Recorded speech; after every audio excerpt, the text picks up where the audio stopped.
আজকে সকালটা একটু অন্যরকম ছিল। গ্রামের পথে হাঁটতে বেরিয়েছিলাম নিঃশব্দে। চারপাশে এক অপূর্ব নিস্তব্ধতা, শুধু পাখির ডাক। বাতাসটা ছিল মৃদু আর স্নিগ্ধ, যেন মায়ের ছোঁয়া। দেখি পাট ক্ষেত দোল খাচ্ছে নরম হাওয়ায়। সবুজ পাতার মাঝে রোদের লুকোচুরি খেলা।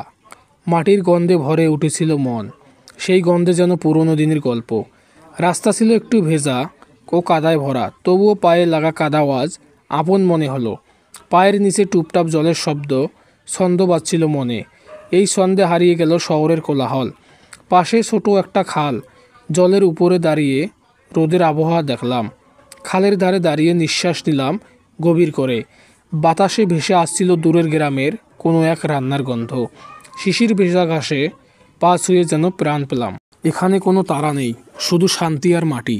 পাখিরা গান গায় আপন খেয়ালে, আর প্রকৃতি তার নিজস্ব ভাষায় বলে, ফিরে এসো, এখানেই তো তোমার শুরু। গ্রামের সরু মিথপটটা যেন সময়কে ধীরে ধীরে টেনে নিয়ে চলে। চারপাশে মাঠ আর দূরে সবুজ ধানের ঢেউ। জমির সবুজ চাদরে সূর্যের আলো পড়লে মন বলে ওঠে, এটাই তোমার সত্যিকারের শান্তি।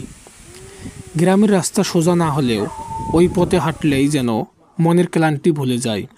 জমির কিনারায় দাঁড়িয়ে থাকা তালগাছ আর ধান গাছের দোল, এই ছবি চোখ নয়, হৃদয়ে আঁকা থাকে। যেখানে রাস্তা নেই সেখানে পায়ে চলার পথ, সেখানেই পথেই বাস করে হাজারো গল্প। মাঠ জোড়া জমিতে যখন হাওয়া বয়ে যায়, মনে হয় প্রকৃতিও যেন গান গায়। এগুলো শুধু দৃশ্য না, এগুলো হলো মনের আঁকা এক একটা জীবনের গল্প।